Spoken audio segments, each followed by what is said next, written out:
I have not done an edit pass on 7 yet. That's all right. I only got it done. So, looking ahead, I got a thing that's bugging me, and I want to run past you. Okay. Just as a heads up, yeah. Master document through 6 is just shy of 20,000 words. I know that's not terrible. Word count is. It's a little high, but it's not bad. Is it high? Yeah, I mean, if it's 6 chapters and chapters 2,000 words, 3 times 6 last time I checked was 18, but it can be a little long. Well, you know, my OCD will permit it. As long as it's not short. Hard to fix short. So, let me just run so you read 7. I did. We're pretty solid up through 6. I feel like it. The story that we have is that the Josies split up. Yes. I'm not sure I buy it. With the 2 Josies being who they are so far, I think there's some holes in it. And there's another hole that I'm worried about.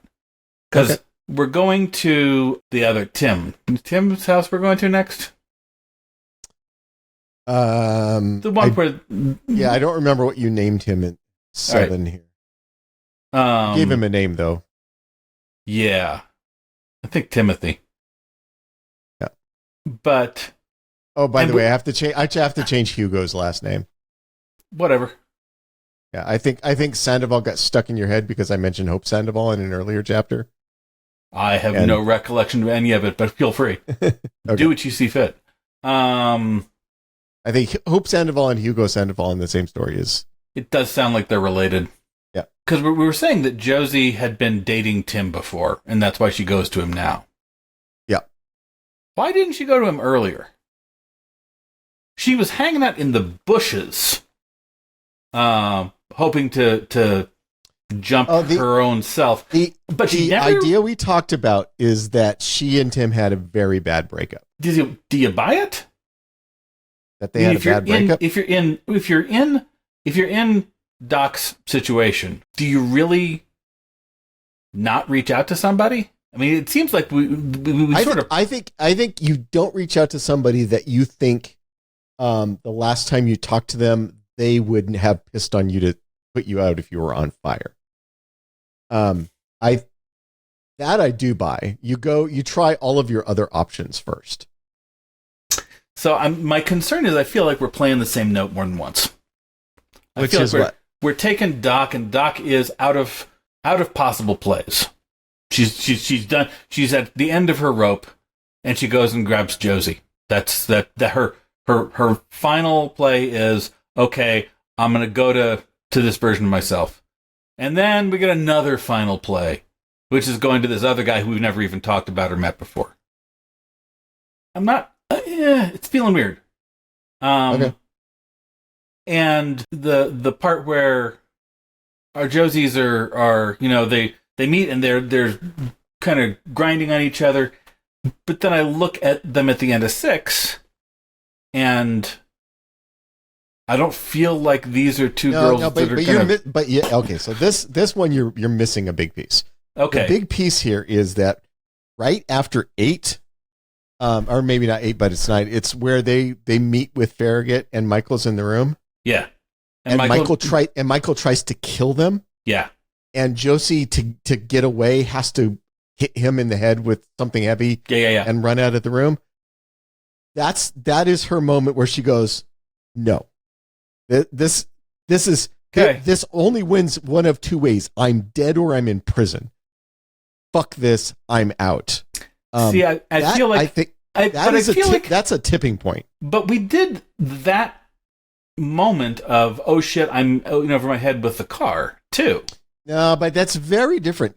I mean, driving around in a car that somebody stole and that you park at a Walmart parking lot and you wipe down and you walk away from and you go, okay, that was incredibly dangerous. And we leave her feeling very uncertain about this whole thing in 6. She's very uncertain.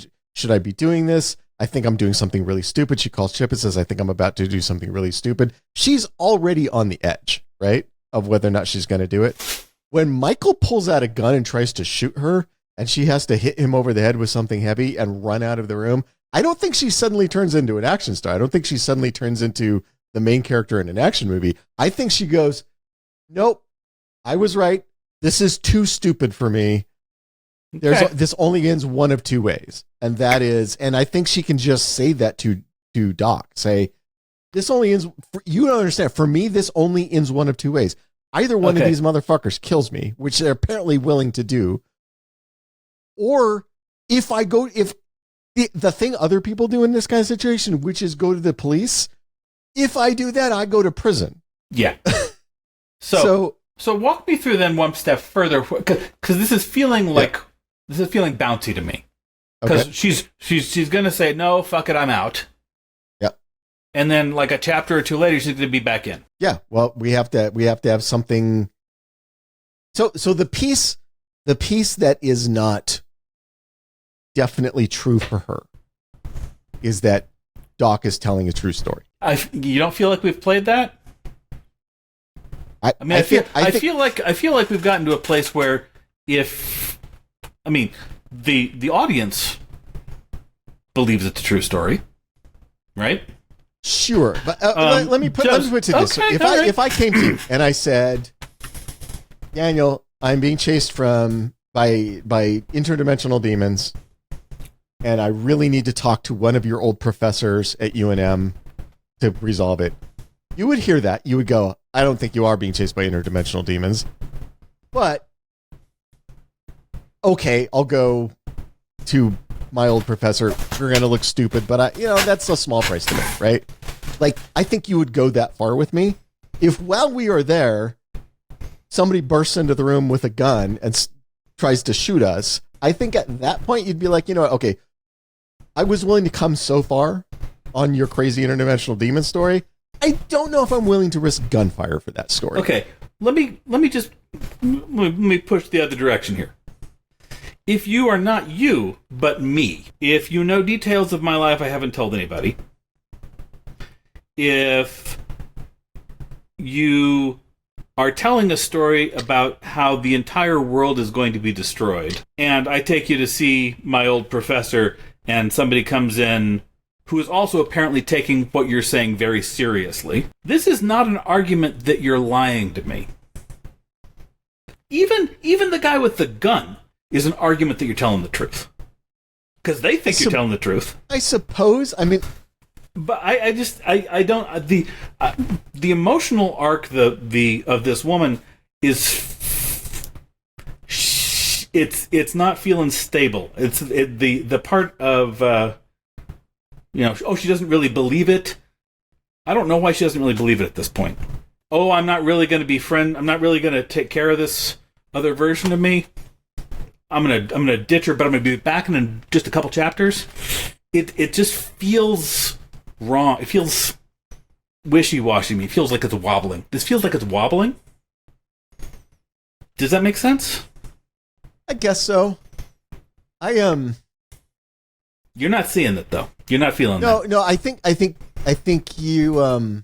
There is a part of me that is very. I think you're a fantasy author, and I think part of what you have engaged with is the fantasy version of reality. And this is not a personal judgment. This is just thing. One thing I find very frustrating. Part of the reason that I don't engage with fantasy as much and don't read fantasy as much is when the rapidity with which people in fantasy books go, oh, there's a Dark Lord, I guess I have to go fight it. Okay. Because in reality, if a twin of me showed up at my house and said, there's a Dark Lord and there's evil from beyond time and space, the least likely version is that they actually did come from another dimension. There's a million other things ahead of that actually fit in with my understanding of cosmology. The difference for me between some really crazy and unlikely shit is happening tipping over to also my entire understanding of cosmology and the way the universe works doesn't work anymore because of this one thing. You have to push harder than just, I knew some stuff from your past that you didn't tell anybody. Okay. That's a big deal. Like, okay, a lot of things would have to happen before I would start believing in ghosts. Then why does she come back together in 2 chapters? I don't know. I don't know. That I don't. What I was going to say is, I think if at so like I don't believe in ghosts. I don't believe in the supernatural. Right? Sure. If you came up to me and started telling me a story about ghosts that could only be explained by ghosts, you say, I'm going to look for every other reason that thing happened that isn't ghosts, because believing in ghosts requires that I dramatically change my understanding of reality, which there's a ripple effect there that causes me to question everything I believe. Like this whole other, it is a tectonic shift in my understanding of the universe, and my brain is going to resist that, right? Well, okay, that's one. Now, I will put a pin in that, but keep going. If at some point the only way to explain what is happening is ghosts, I'm gonna have to accept that shift, because the other thing that I am is a realist, and when there's only one explanation left, that one is right. Mm-hmm. So my feeling is that what would have to happen to Josie is, and maybe we're going way too far into the weeds with this, but for me, the most important thing about the scientific method, about the way that we use a scientific method to understand the world, and the reason it is, I think, the most powerful tool humanity has ever come up with, ever, is the scientific method. The reason is because every idea has to be attacked to destruction, and if it can't be destroyed, that must mean it's true, or at least closer to true. And the second thing is the enormous predictive power of it. Mm-hmm. So when somebody says, there's ghosts, and I go, okay, whatever, I don't care. And they say, and this ghost has told me this exact thing is going to happen 3 days in the future on this exact way, because ghosts exist beyond time and space, and so they can see the future. I bet, okay, great.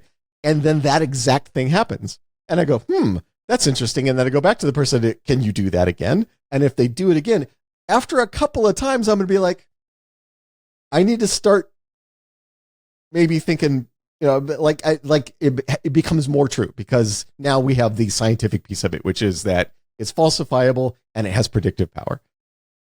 Okay. If something is happening in the world that Josie sees that feels predicted by the things Doc told her, that Doc would have no ability to cause to happen, then I think it starts to push her that direction of like, oh shit, she made predictions. Her story predicted these things would happen. They're happening. She would have no way to make those things happen. So it can't be that she's like fulfilling her own prophecies. Maybe this is all true. Okay. For me, that would be the thing that pushed me over. So, but Doc's existence at all is a miracle, right? But there are ways to. If somebody who looked exactly like me showed up at my house, it would be super fucking weird. But they are an interdimensional traveler would be way down the list of ways that could happen. Okay. Do you feel in the present manuscript we have played Josie as a skeptic on this one? She feels like a skeptic. Okay. And maybe I'm misreading that. Well, she's also the person who went to AA until she got clean, and then she left. Because the truth is, AA is a religion. And she got there, she got clean, she went, I don't need a new religion. I'm out. Right? Right. Her mother's Jewish. She doesn't show any sign of being Jewish. Nope. Josie shows no sign of being a practicing Jew.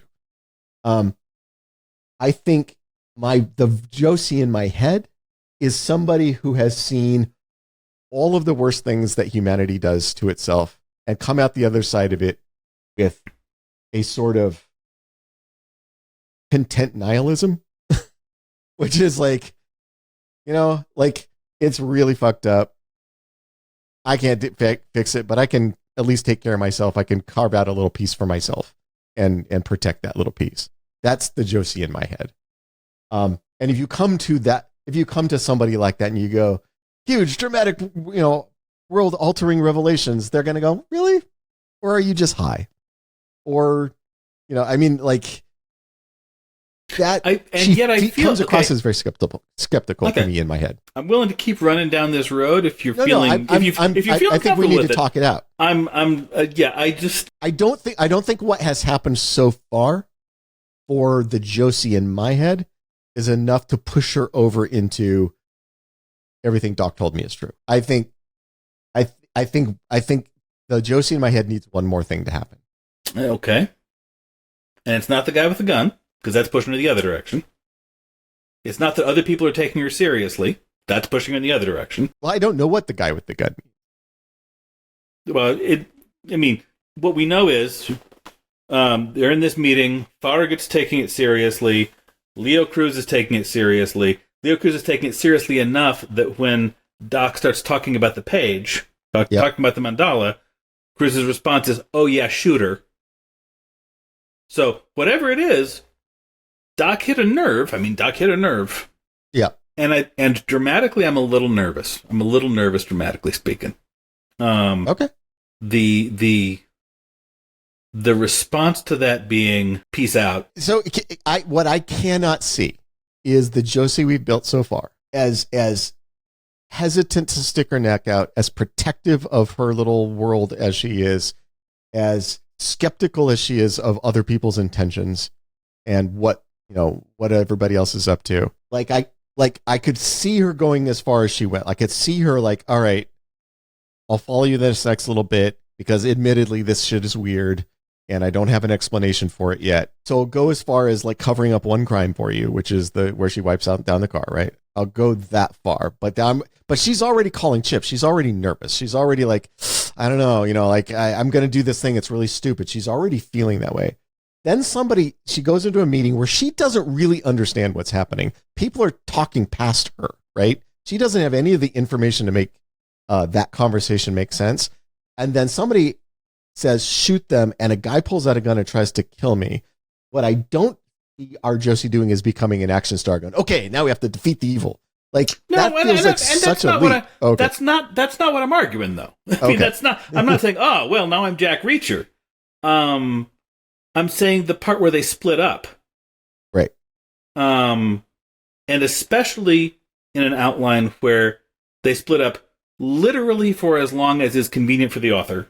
Right. And then come immediately back together. Well, and that's fair. I mean, I could see why that stuff. I don't know why it does that. It bugs me. I don't like it. Do the thing where it makes balloons. How do you do that? Yeah, I don't know. I got nothing. Yay! Yeah. Oh my god, that's repulsive. That's awesome. I love that. Me and Taylor Swift. Look at us. Okay. Is Taylor Swift known for making hearts? And probably not, but it just feels like it's in the right genre. Okay. She seems like she's having a good time. I mean, except for literally the only thing I know about her is that she's dating a football player. She's dating a football player, and there is now a raft of conspiracy theories on why the CIA put her up to it. Because the CIA, really? She works for the CIA. Suddenly, she's more interesting. She works for the deep state to put Biden back in office because she's dating a football player. And I don't know, man. It's just okay. Now I'm much more interested in her. So when we talk about people not being willing to believe irrational things, I'm looking at the world and going, or maybe they just compartmentalize. I mean, the other thing people do is just go, yeah, okay, I'm going to believe these two things at once. We do that all the time, but that's not going to be. We've already played that note too, so I don't want to do that. The vast majority of people, I think, compartmentalize so that they can protect the areas in which they are naive. Everybody does it. I'm not like othering other people. Everybody does it, right? Like I have this thing that I have this carefully cultivated and shielded naivety about certain things, right? Everybody does. I think some people, like the Josies of the world, have had that beaten out of them. I think protecting her naivety is not what Josie is about. I agree. Yeah, and by naivety, I mean deliberately cultivated lack of sophistication. It's. I don't want to dig into all the ways in which my worldview is flawed, so I'm going to cultivate a shield around these, my pet worldviews and make sure nothing goes in there, ever gets in there that shows that they're wrong. And I think most people spend their whole lives doing that, right? Okay. Yeah, I can't disagree with that. I think for me, Josie is somebody who that has been thoroughly beaten out of her. Like, she doesn't have any of that left. I'm fine with not splitting them up, but the piece that I will continue to be skeptical of is Josie's willingness to just go along with, like, I felt like we were stretching the rubber band pretty tight on her when she was covering up a crime. Like, and I think we played it in 6 that she's feeling that she's trying to figure out what she's doing. She's calling Chip. She's going, and she's saying out loud, I think I'm about to do something really stupid. I feel like I'm, the unspoken part there is I feel like I'm about to make a mistake that's going to fuck up my life. Right. But the circumstances are weird enough that I think it justifies for her that. Well, right? and the covering up of the crime has less to do with her belief in Doc than her understanding the criminal justice system. Yeah, and not wanting to Doc shit to fall on her. Right. Yeah, absolutely. That's absolutely. So she's not in 100%. She's in like 11%. And that 11% includes, I don't want to go to prison, so I'm going to clean up this crime scene. Yeah, right? No. When step 1 is don't go to prison. That's step 1. Right. The piece that I am struggling to figure out with this construction of Josie, and your hesitations heard and understood, is the increasing lengths she will go to in support of Josie's or Doc's story. Okay. Once she's sitting in that room, she feels like she doesn't understand what these people are talking to each other about. They are having a conversation for which she lacks much of the context. She's heard Doc's version of this, but Leo and Farragut and Doc are going to be having a conversation about things that she doesn't know about. And right? Doc is going to be a level of sophistication above all of them. Right. So she's catching some piece of what they're talking about, but she's not catching the whole thing.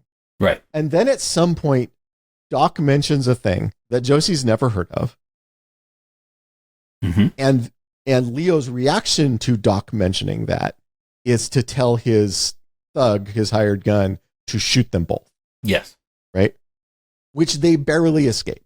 Right. I have a hard time believing Josie's reaction to that is, we need to go do the next thing you say, Doc. I'm on your team now. Let's go save the world. Okay, I don't think that's what I was arguing, though. No. I think that's an extreme read of my critique. I'm not saying that you're arguing that. I'm not saying you're arguing that, but I'm saying that getting her past that hump is part of what I was hoping we could do when they get away from each other a little bit. Well, okay, so let's talk about maybe the thing we need to understand here then is what does get her over the hump. Yeah. What are things that would be sufficient for her? Yeah. Right. Exactly. The one we have built in is people start having that heightened cognition. Right? Mm-hmm. That's the only symptom we have that we've set up is that people start getting smarter. Yes. And of course, we've got the mindless thug murdering people. Well, and we need to have that confrontation. And we do need to have that confrontation. I'm not sure how to do that if the two Josies and Jeremy and everybody's all traveling together now. Well, I think that confrontation I don't think that's what I was arguing either. Stop reacting as if you think everything I'm saying is a critique of what you said. No, I'm moving forward. I'm not looking back. I don't think we skip the zombie fight. I mean, the zombie fight. I was not arguing that we skipped the zombie fight. I just think maybe both Josies are there. It doesn't. To me, it's not a horror moment if they're both there. The horror moment is Doc trapped alone in a space with the worst thing she has ever seen. if somebody else is there, it's not as scary. What if the other person who is there is her protector, who has been disabled or is on the edge of death because of the actions of the monster? If Josie is incapacitated, if she's bleeding out, if she's any number of ways to take her off the stage, agency wise, I understand. I don't love it. I feel like this is Doc's moment. This is Doc confronting the worst thing that has ever happened to her in her life. This is that. I don't want anybody else there. I want her to confront it. I want her to beat it by herself. I want her to get away. Now there are other reasons. So I think the thing you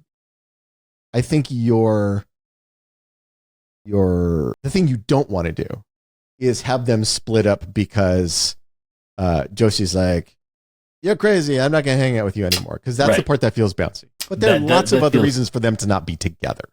Okay. Right? It doesn't have to be, you're crazy and I'm going to go off by myself. Get out of here. It doesn't have to be that. The piece of that I like is that we get them on, because we're going to have a lot of them together. I think getting them apart for some piece of this is good. I think Josie and Jeremy, just the two of them, is interesting, and I want to see us at least a chapter or a part of a chapter where it's just the two of them, right? Because we need to understand Jeremy, and we need to understand their relationship, and that's important. And I think having Doc there gets in the way of that. And I also want to see Doc confront the horror of her past by herself. Now, why they have split up, I think, is entirely open to plotting. I think we can do it for whatever reason. It doesn't have to be the Josie says, "Oh, you're crazy, get out of here." It doesn't have to be that. I just want them to be split up. Okay. We could come up with entirely reasonable reasons why Josie is like, I got to go do this thing. Doc is like, okay, well, you're doing that, I'm going to go do this thing. We'll meet back up here. It could be that, right? That's fine. That would meet my needs better. Yeah, and I feel like that the issue isn't that they're not together. The issue is that you don't like the reason why they split up. Yeah, I don't. The emotional thing where they split up because they're now. Yeah, and then if they're still part of the same project, then it does what I need it to do, even if they're not physically the same place. Yeah, and so for me, so I hear what you're saying, and I think I'm not saying I disagree. Okay, if we can find a less bouncy way to do that, that's great. You are not wrong. Well, we got a little time because the next chapter at least is going to be exactly what we outlined. Yeah. So there's a couple of things that need to happen for me for any of this to make sense. Okay. I need time pressure. I need to feel like things happen that are letting our characters know that they have less time than they hoped. Right? Okay. I need to understand why Josie winds up going all in on Doc's story. Because we need her to do that, but I don't think she's there yet. And once those two things are true, then that is the motivation for the road story, right? It is, I believe you. Yes, the interdimensional monsters are going to come eat our brains. We should do something about that, combined with Doc going, or the two of them realizing, oh, I had hoped we would have more time. We don't have more time. It's already starting to come through the cracks. Right. This thing, right? And if both of those things are true, then I understand why they do the next things that they do. Some of this may be a rewrite issue.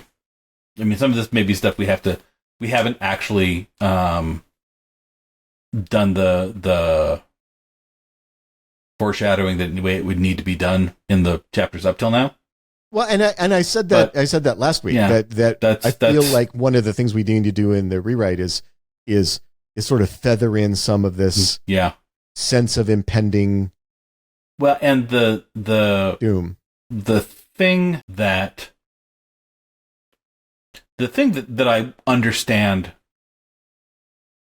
Josie being the thing that gets Josie over the hump, right? The thing that actually gets her past her skepticism. I think she needs to have an experience of the heightened consciousness. I think that needs to hit her. Now, I have a pitch, but finish your thought. Okay. Finish your thought. I think having it be the first one and having it be her might be a little weird. Having already happening in the world, like in the background in chapters 1 and 2, would probably not be a bad idea. But maybe there's a way to justify it hitting her specifically, and I think it needs to be from her point of view, so that we see. I mean, because all of the arguments that she has at this point are Doc talking or people acting weird. It's Doc talking, and somebody pulling a gun, which are both pretty. They're not bad evidence. Doc is fucking weird. Rich oligarch guy is taking her very seriously. Those are two good data points, but they're not the same as I have had this experience. This upwelling of consciousness, that's opening up. That's what I was talking about with the predictive power. Yeah, like, no, and that's when somebody makes a crazy claim and then demonstrate that their crazy claim has predictive power. Yes. Falsifiability and predictive power. I'm like, oh, you're meeting you're meeting my requirements for this should be taken seriously. And it doesn't work as well if it's somebody else having the breakthrough. I don't know that that's true. Okay. I have a pitch. Pitch me. So, and I was thinking about this that unrelated to the conversation we're having today. It was like, oh, that would be fun. But now I'm going, oh, maybe it's more than fun. Maybe it's actually a thing necessary. Maybe it's a plot point. When Josie goes to Jeremy's, so I had this crazy character just pop into my head like this. Remember Brad Pitt in True Romance? Cleaning supplies. Pot smoking Brad Pitt. Yeah. Yeah. Laying on the couch, being like, condescending me, I'll fucking kill you, man. That character. Yes. Like the Jeremy roommate, the Brad Pitt from True Romance. And I'm not saying Brad Pitt from, but that kind of guy, the guy that Josie has known her entire life, or her entire gutter life, right? Ever since she the entire time has known or dated Jeremy, this guy has always been there. He's like a fixture. He's the guy who lays on the couch, smokes pot and meth and whatever, and as far as Josie knows, has never actually done anything other than hang around Jeremy and take his drugs, right? And she shows up, and Jeremy's super excited to see her. He's got this drug. It's amazing. It's the newest thing. It's not even illegal because it's designer, and it gets you super high, and it makes you feel great, but it has no downside. There's no come down from it. It's the most amazing drug he's ever seen. And she's like, what the fuck are you talking about? Where did this come from? And he's like, Brad invented it. And then you look in the second bedroom, and Brad's got like the most amazing, like made out of shit from around the house, alchemical set up, and pumping out this like pure white crystals out. And Jeremy's like, seriously, you gotta try this. This is the most amazing stuff ever. Like, there's no, it's all upside. There's no downside. And Josie's going, Brad fucking made this? He's the dumbest motherfucker I've ever met in my life. Yeah, I'm pretty sure this is rat poison. You're telling me it's not rat poison? That's weird. That's super weird. And that moment of, this is what Doc said would start happening. Okay. There it is. Yeah, right there. No, that's not. I like that pitch. And that could also be, and that, this was not pre-planned. This was just a quirky character I had in the back of my head when you were starting saying all this stuff. But the other thing then is what we just talked about with the combination of, there's some predictions that are starting to come true, and we're feeling time pressure. If Josie's on the phone with Doc going, is this what you were talking about? Because this is the dumbest motherfucker I've ever met in my life. I've never seen him do anything smarter than light a pipe. And Doc's going, yeah, this is way farther gone than I thought it was. Doc is saying, this is bad. This is the thing that starts happening. when And- in my world, we went from what you're seeing right now to people's brains being eaten in the span of weeks. In weeks, that started happening. And Cruz already knows. Yeah. And I thought I was going to tell him. I thought I was bringing something new to him. Yep. He already knows. He already knows. And the page, the mandala that was existed in my world, it exists in this world too. That's bad. So it's already happening. That meets my needs because now Doc has predicted something that Josie has seen that Josie has no explanation for, except she calls Doc and Doc goes, yeah, that's what is going to start happening. That thing right there. And if we're combining that with Doc is like, I went to go meet up with this guy who I thought could be helpful for whatever reason, and we can come up with whatever reason we want for that. I think I know what the reason is, but go ahead. And the demon who followed me through was there and has murdered more people, and this is just going to keep getting worse, right? Mm-hmm. I think if we have that combination of things, I understand why Josie is pushed out on the road, because it feels like to me there has to be an awfully big shove to get Josie out of her rut. Well, and Josie has carefully carved that rut for herself, and to put her back with Jeremy is that's bad. Things have gone poorly when that's your. Right. So here's the mystery that we have set up that I think does make sense. The thing that I was objecting to was Doc once again having no place to go and having to find something, because I felt like we played the note. But the thing we have set up now is Maya was important in Otherworld, and Maya is not here. Right, Maya left the project much earlier. Maya left the project earlier. Is Tim the replacement Maya? I think. Well, Tim was in both worlds. Yeah, so she worked with Tim here, but he did the thing Maya did on the project in. No, I don't think he did. Okay. I think he knows Maya though. I think if Doc is saying, "Where the fuck is Maya? Where is this world's Maya? Right. Who can I find out? Who can I ask?" Well, then instead of Doc having dated Tim in her world, Tim and Maya dated. Right. Yeah. And it's like, okay, if anybody knows where she is, it's going to be Tim. It's going to be Tim. Yeah. I just got to go. I'm going to go talk to him. And this can be a bad idea. It doesn't need to be. If and I'm making this shit up. If we've had the shootout at the OK Corral and Josie takes Doc and says, "Okay, we are now lying low. I don't know what the fuck is going on here, but now we have mercenaries shooting at me, so fuck that shit. I'm gonna go. I'm gonna go talk to Jeremy. I don't know why she's talking to Jeremy yet, but we'll figure that out. I do. I know why she's going to Jeremy. You just stay the fuck here and don't do anything till I get back. She goes up to Jeremy, and Doc can't stand being. Doc has to do something. Doc is freaked out. She needs to move. She's seeing that this is farther along than she thought it was. She's got to find Maya. She gets an Uber. She goes to Tim. I don't know if that works, but so the only piece of this that doesn't work in this version, and we do need an answer for, and there are answers. So I'm not saying that this is unworkable by any means. The only piece that doesn't work is the reason that the demon goes to Tim's house is because in the demon's world, that's the house Tim and Doc shared. He's still looking for Doc. That's why he goes there. Yep. So there needs to be a reason why when the demon goes looking for Doc, it goes to Tim's house. Right. We had a reason in the previous construction, which is because it's going to her house. Right. As far as it knows. Right. And it just happens that that's not where they live now. Okay, so let's roll this back. What if Tim didn't date Maya? But of the people who are on, so Doc and Tim were an item. Doc knows the most about Tim. Doc and Tim have had pillow talk.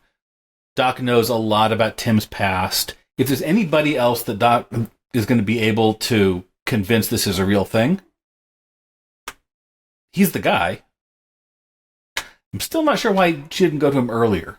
That's a little weird. When she was desperate before, she didn't go to this guy. And I know they had a big breakup in the other world, but she knows they didn't have a big breakup here.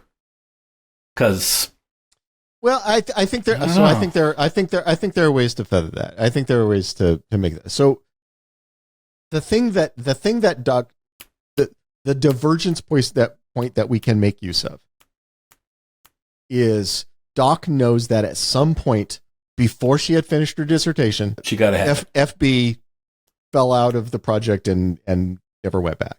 Right. So anybody that Doc knows and worked with post dissertation is not somebody that FB, right? Right. If Tim and Maya are post dissertation colleagues that she only met after dissertation, because FB doesn't know them.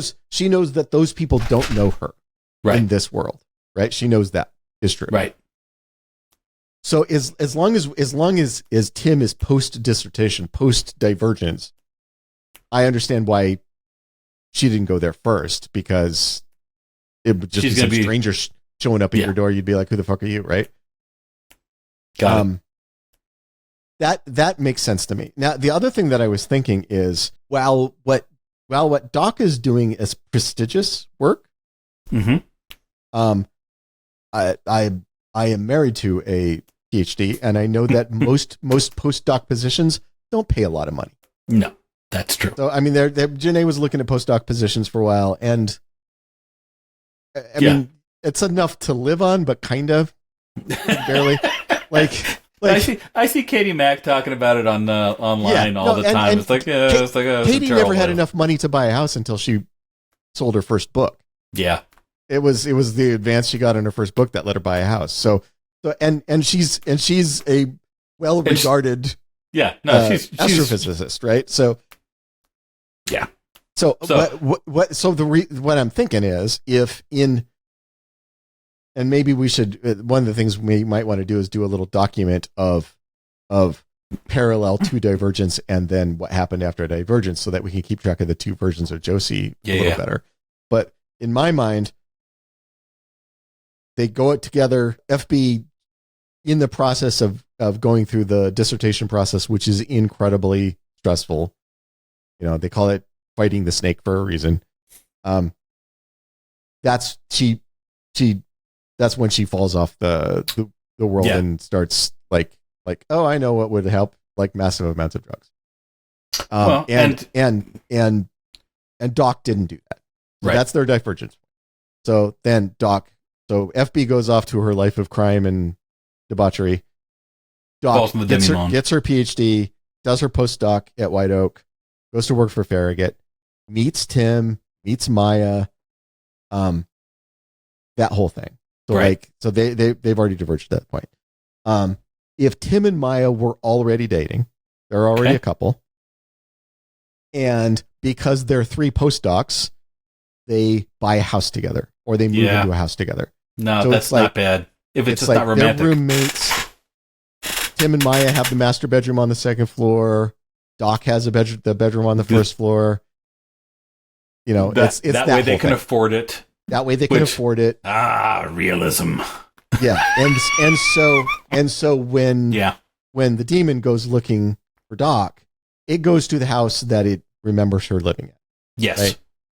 And it's it's they all had dinners there. That was where movie night was. It was where everybody hung out because it was a house somebody owned. Yes, and it wasn't like at the apartment where you had the guys upstairs calling the cops every time you laughed too loud.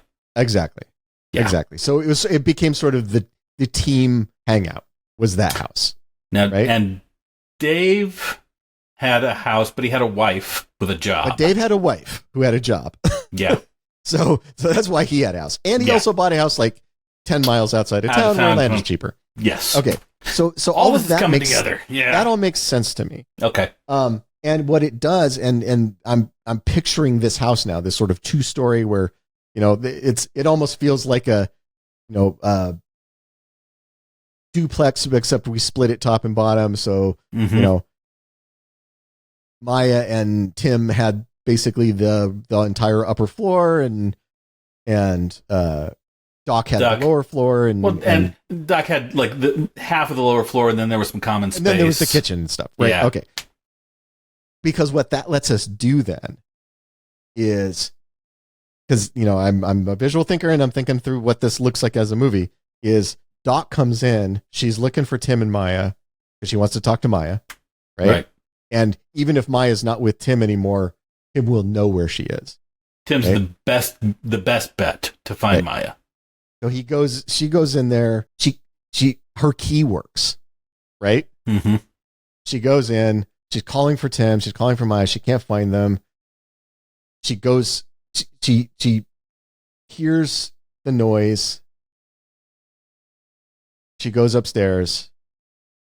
She finds dead Tim, right? And then realizes that the thing is still in the house and it's downstairs. It's doing stuff downstairs, and she hears it down there. And then we have the cat and mouse, her trying to figure out how to get out of the house without going past the thing. How to be quiet enough that it doesn't hear her. How to be quiet enough it doesn't hear it. Then that's the thing where she actually makes noise. She hears it coming up the stairs. She's trying to figure out where to hide. So we have that whole horror movie, cat and mouse, right? And where she does something clever, locks it in the closet, and gets the fuck out of there. Right. Leaves it there for Michael. And leaves in it his there for chapter. Michael.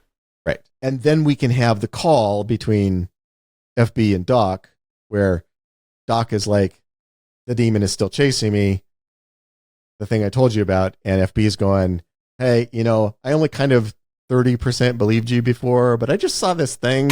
This idiot I know named Brad made this thing. And does this sound like what you were talking about?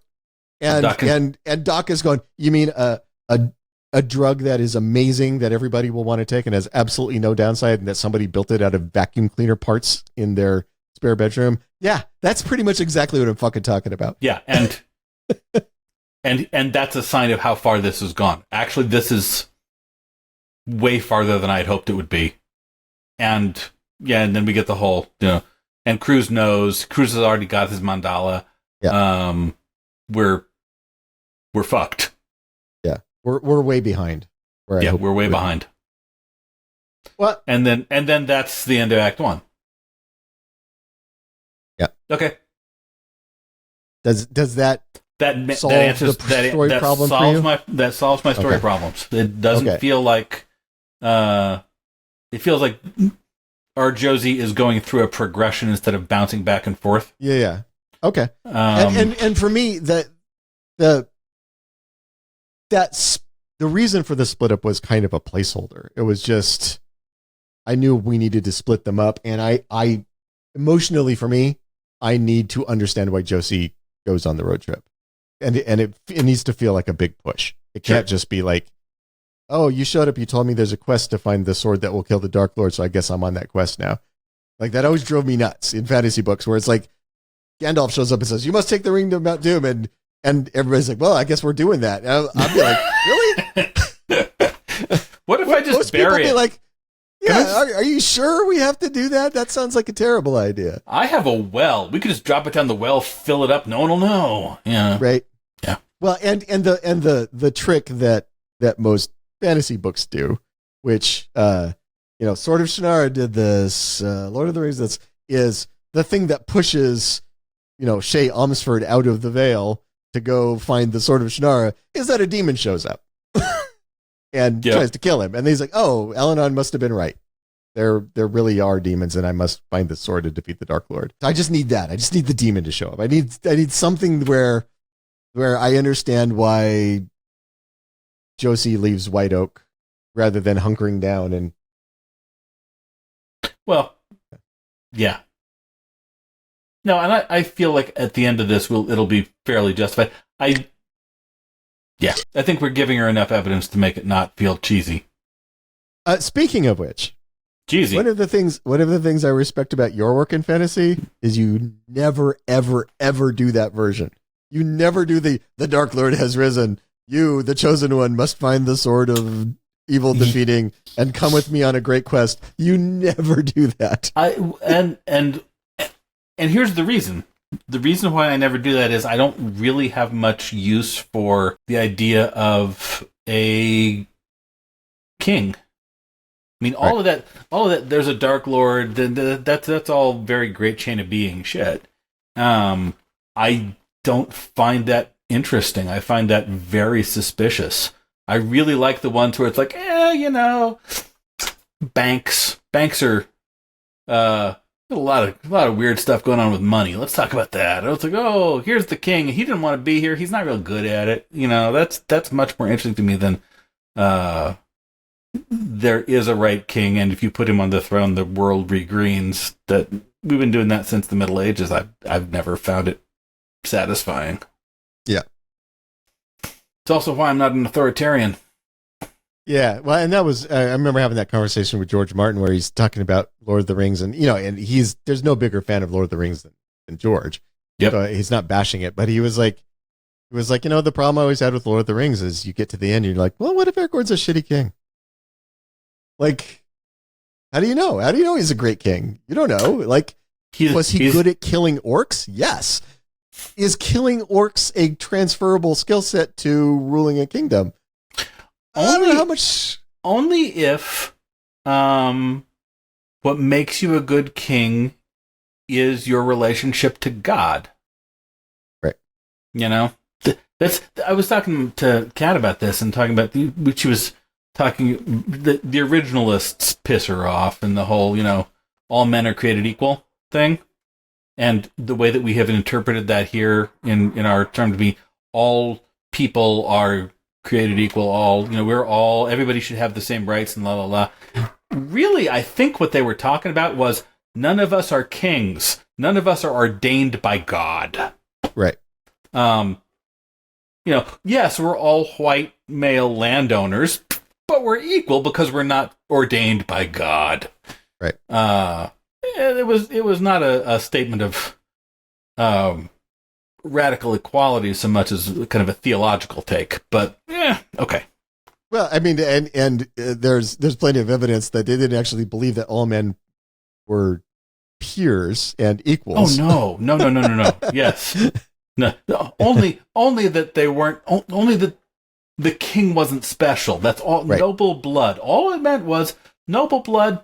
Kind of a bullshit. We're just better because we're better, not because of some. It's not that they bloodline. Were better. It's that they just were that available. Yeah, that's a terrible joke, and no one's ever going to get it. And I'd laugh every time. Oh dear, it's a bad thing. Anyway, so if that meets your emotional needs, it's doing everything I needed to do. Awesome. I think you thought that, like, for me, the split up was important, but the reason for the split up wasn't. I thought the reason for the split up was important. When we talked about it, it was the "I'm out of here. No, this is too crazy for me. I'm gone" version, which that does not work. Well, I think there is an element of that. I think the element of that is Josie says, "This is too fucking crazy. I need to take a moment. I need to get with somebody who, if somebody shows up with a gun and tries to kill me, I need to get with people who will shoot back. And I know one of those people, and I'm going to go do that." I think I think Josie still needs to take a breath here. I'm okay with her taking a breath. I'm not okay with her throwing up her hands and running away. That the kind of too fucked up, I'm out thing. Too fucked up, I need to think this through. Yeah. Fine. Yeah, that's really all I need for her is just to take a breath. Sure. And just be like, because there's also, I think we need a conversation, and I don't want Doc there. This is part of why I want them split up. We need a conversation where I liked the scene where she's talking to Chip and she says, "I think I just needed to say it out loud. I needed to hear myself say this." Mm-hmm. I think Josie is a person and this is not uncommon in people who have been through the 12-step program. Sure. That what you do is you talk, right? You tell talk the story about what you're feeling, talk about why you want to do the things that you want to do, and the process of talking is useful, right? I think Absolutely. the most important thing 12-step programs do is put you in a room full of people with similar experiences and let you talk to them, right? I think that's very powerful. And I don't think that's what Josie thinks she's looking for, but I think she goes to Jeremy, and what she is seeing in Jeremy is a person who will absolutely not make judgment, right? Chip is going to see everything through the lens of, are you backsliding? Are you falling off the wagon? Is this going to be an excuse for you to get back on drugs? Right. That's right. And she knows that about Chip. She knows that everything she says. That's his mandate. That's his mandate. That's his job. Yeah, for sure. And everything she says to her parents is going to be seen as, what do we need to do to save you from this thing? Right. Mm-hmm. And so she can't go to them, but I need to hear her analyze that out loud. Mm-hmm. So that when she doesn't go to her parents and she doesn't go to Chip, the reader is on the journey with her. Well, and the other thing, and that's interesting for me anyway, in my version of these, she won't go to Chip because she's in trouble and he could get shot, he could get killed. Yeah. She's not going to go to her parents. They could get shot. They could get killed. She's going to go to Jeremy. He could get shot. Maybe he'll get killed. Yep. I mean, she's kind of come to peace with the fact that that's going to be how he ends one way or the other. Whoever's pulling the trigger. I think that is what the top of her brain is telling her. Mm-hmm. I think the thing that comes out in that conversation is, because of what I am and because of their relationship to me, they will never believe this story. Right? If I tell you that this is the case, you're just going to go with it. You're going to roll. You're going to roll with it. And I like them having that conversation. I like him going, why the fuck do you assume that I'm going to believe your bullshit story? And she's like, because you know how much fucking smarter I am than you. And good. Oh, and I the version of, so what is your Jeremy's response to that being said, that having said to him, what does he do? Because I know what my Jeremy does. So my Jeremy goes, yeah, that's why I'm at your door asking you for help. Yeah. See, and my Jeremy's response is, yeah, you are. I know. I know, right? Because the thing that's interesting about Jeremy that we've kind of set up in our conversation, it's not in the thing, is he just fucking loves her. He just dotes on this woman. I think he is that guy, was baffled that she was with him. Yeah. Never understood it. Felt like he had won the universe's lottery when that happened. Yeah. So far above his league. And now, and then when she left, he kind of, yeah, of course. Yeah. That couldn't last. I mean, you can't win the lottery forever. And I mean, if I were her, I wouldn't have stayed with me. Right. Yeah. No, that's the thing that I like about Jeremy, the thing that is true about Jeremy for me, is that he is utterly self-aware. He knows exactly what he is. And it doesn't redeem him at all. It's just who he is. He's correct. Yeah. Yeah. And he's fine with what he is. Yeah. I mean, I one of my dear friends, we were sitting in a bar and we're having a couple of scotches, and he goes, well, I'm a high functioning alcoholic, right? What? He's like, yeah. He's like, I don't go a day without drinking. I don't drink until I'm drunk. I don't drink until I'm impaired the next day at work, but I want to drink every day. And I was like, are you doing anything? He's like, no, it's fine. Like, I just, I'm perfectly comfortable being here. I'm fine with it. Yep. And I'm like, that is a fascinating thing to just know about yourself and say out loud. I did learn actually earlier this year he has quit drinking. So hopefully he's made some health decisions for himself that are going to. I have an example of somebody who is just aware that he's a terrible person. Yeah. And I know who you're talking about. Yeah. Yeah, I'm just not putting it because we're like, and that seems. No, I'm not going to say it out loud, but I know who you're talking about. Yeah, him. He's very clear on what he is, and that's just what he is. That's just true. Yeah. But all right, so next steps. We've got the rewrite on 7, and then we've got 8, which is Josie's going back to Farragut. Mike showing up halfway through the meeting looking shook because he just got back from the crime scene. Yep. It is probably told through Josie's perspective, not Doc's or anybody else's, because Josie's going to be the one who's clocking what Mike is up to. She has to be disengaged from the science conversation enough to go. He's twitching. I like writing it that way because the reason I like writing it that way is we can imply that most of the conversation is overhead by dropping in and out of it. Right? Yeah. Like she perks up when she hears them say something she knows, and then she kind of goes out of it again. And when she doesn't understand what they're saying, she's doing what you said. She's looking at their reactions, watching their eyes. You're like, and the thing that this feels like to her, because this is a meeting and they're doing this thing, but the slot that it's falling into her mind is this is a drug deal. Is a drug deal. Yeah. We're at a drug deal. We're having this conversation and it's a meeting and there's all these guys here and there's this guy who we didn't expect to be here. Yep. And I'm anxious because there's a guy here who I didn't expect to be here. And Doc's not worried about that. Doc should be worried about why should I be worried? Oh, he has a gun. I can see it. It's that little this is a drug deal that's about to go south. This is what it feels like when a drug deal goes south.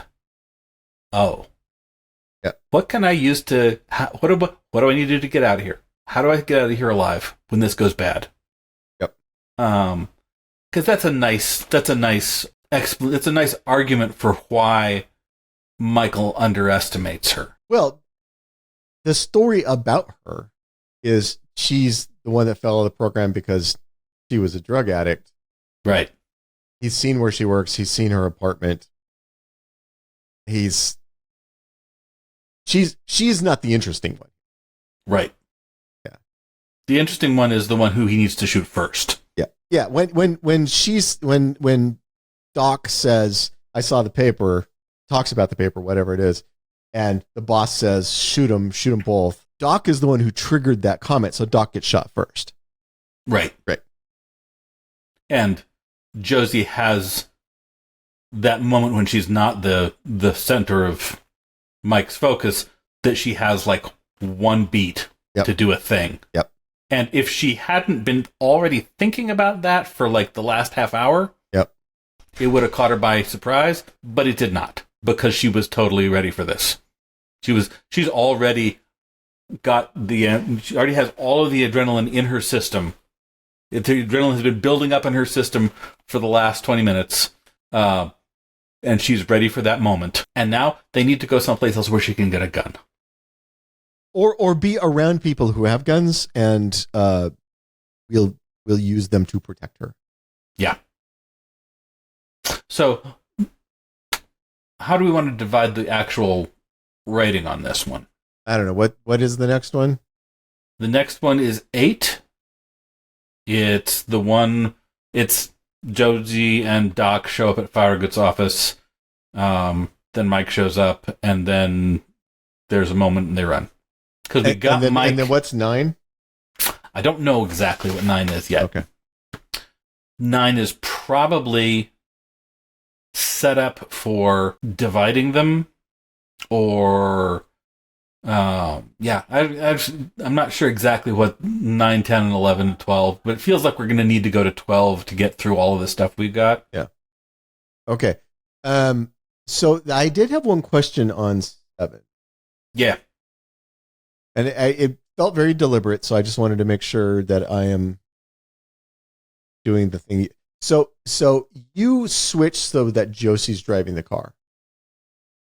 Why? I just fucked that up. No, it's okay. It's No, I put Josie driving the car. I put Josie driving the car, and I put her in there. Or in 6, I reordered some stuff in there, and the reason I did the reordering, I liked the reordering of the later stuff. I thought that worked really well. Yeah, I wanted to have the first half of that chapter is about Josie being in action, being in control. Okay. And I didn't see,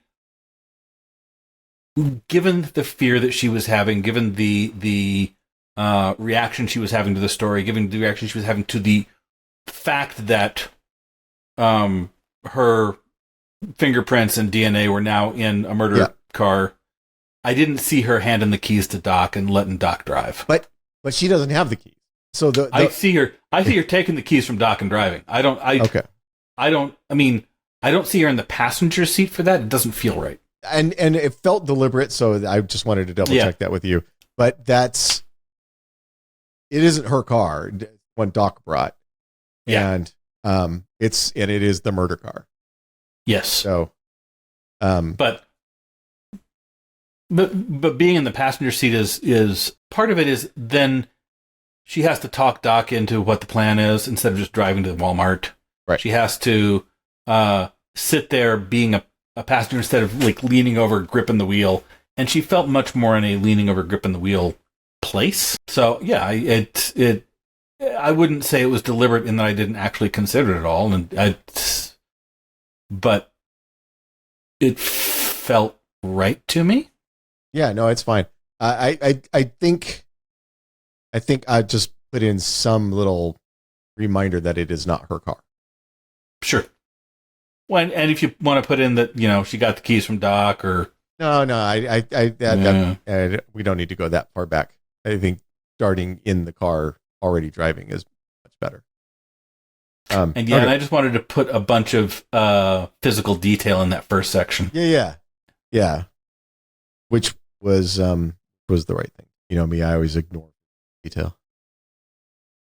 Yeah, we all have that day. All right. That was just I don't need to change anything. That was just a question I wanted to double check. Cool. And then I am gonna make some tweaks to the Michael and Josie's parents scene. Yeah, the only thing I wanted a little more back and forth with them. That's cool. I just when I got to that transition, it was too funny not to do it. So it's just I like the scene where Michael goes into the coffee shop and everybody's just like, oh hey cop, go fuck yourself. Well, that was yours. I mean, I was just riffing on what you said last time with I put it in a go cup so you could fuck off. Yeah, that was the. I do want to change it so that he takes the coffee. Okay, that's fine. Because somebody gives you a nice steaming cup of go fuck yourself. It's rude not to take it. Yeah, and one of the things I'm liking about Michael is he's like this uber competent guy, and nothing is going right for him. Yeah, he's going to go and he's going to find out about this girl. No one's going to talk to him. Okay, he's going to shoot this girl, and she's going to get away. It's like I'm having an off day, man. I keep that in mind. Don't let yourself forget that, because I think what he's going to come to understand on his way back to Leo is this isn't that not a good operator. This is that he was sent in with drastically inadequate help. Yeah. And he's like, when you get a special operations team killed, it's because you send them in not understanding what they're going into. Right. And you sent me in, I didn't understand what I was going into, and everything got fucked up because of that. And this is the last time that I go do this kind of stuff without 100% transparency on what I'm walking into. because this could have gone so much worse than it did. This went badly, and it could have gone. Yeah. And it's only still 75% of it. This is a solid C. Yeah. An F would have been ugly. Yeah. And I think having him confront Leo with that, saying, because what I like, there's a back and forth in my head of Leo going, "Hey, I thought I hired the best in the business," and then Michael having to explain to him, "Okay, best in the business does not mean psychic." Yeah, yeah.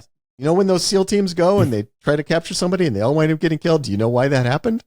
Not because they were bad SEALs.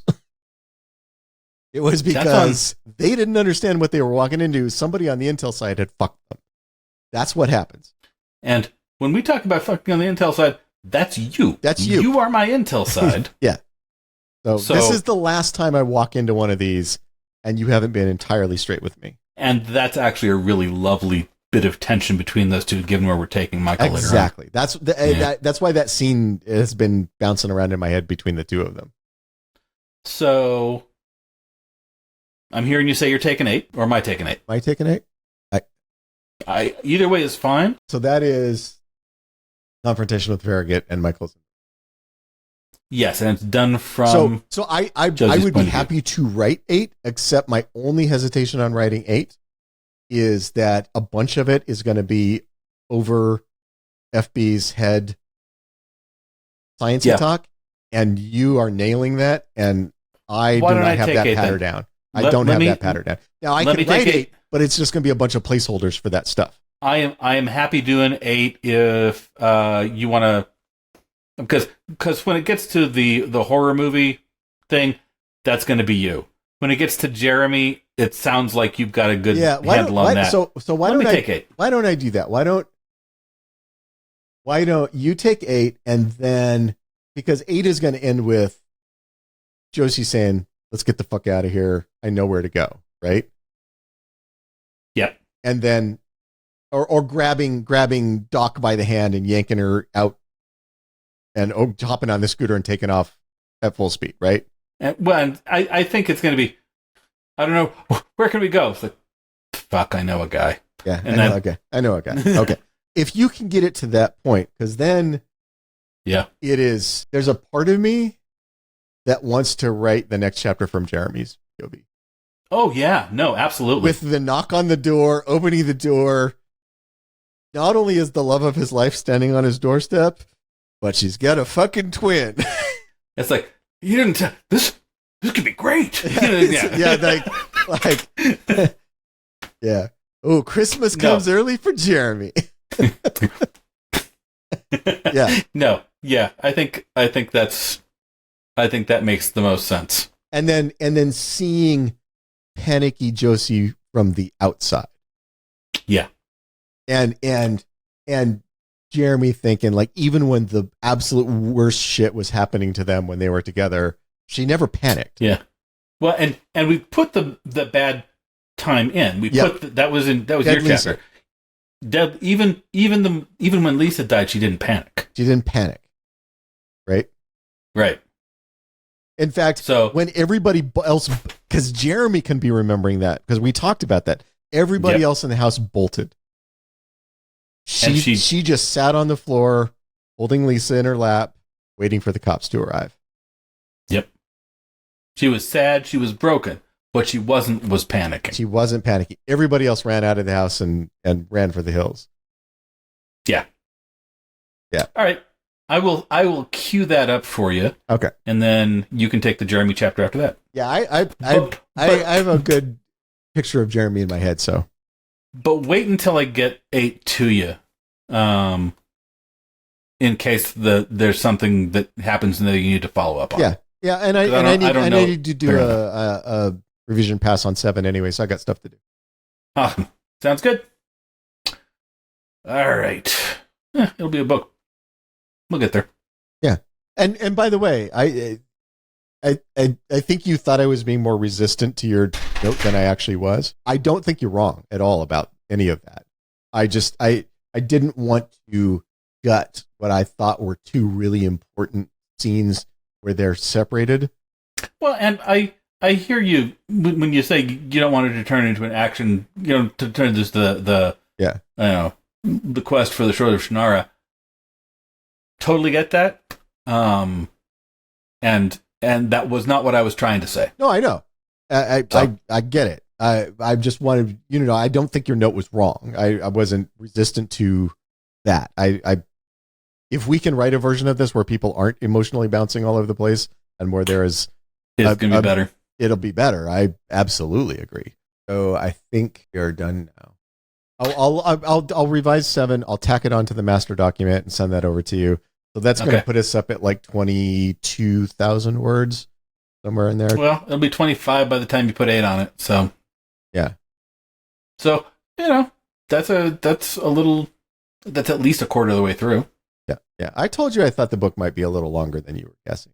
Yeah. Well, I might be wrong. I think you were. There's a chance. I think you were wanting to do a Kitty Norville or Janae Heller like rush through and those are actually shorter. The Kitty Norville stuff was like 70. Yeah, that's what I'm saying. You wanted to do that sort of. Yeah. I was thinking 90. I had 90 in my head, but it may be more like 100. I think if it get to 120, we need to look at it though. That's kind of long for this genre. Yeah. I don't disagree. All right. Although, I mean, we are in that the genre that this feels the most like to me, at least so far, is classic 80s Dean Koontz. Yeah. No, that's absolutely where we are. And those were not short books. Those were 100,000 word books. I mean, I probably got some of them somewhere. They're not skinny. Oh no, I got a couple. I got Midnight and Lightning when we started talking about this. So I'm reviewing my classics. I'm reviewing the literature. There was a stretch there in the late 80s and early 90s where he was banging some bestsellers out of the park, man. And they were all exactly the same, but they were all incredibly readable. They were just like popcorn, man. Incredibly readable is a virtue people underestimate. I agree. That whole accessibility is a virtue thing. Yeah.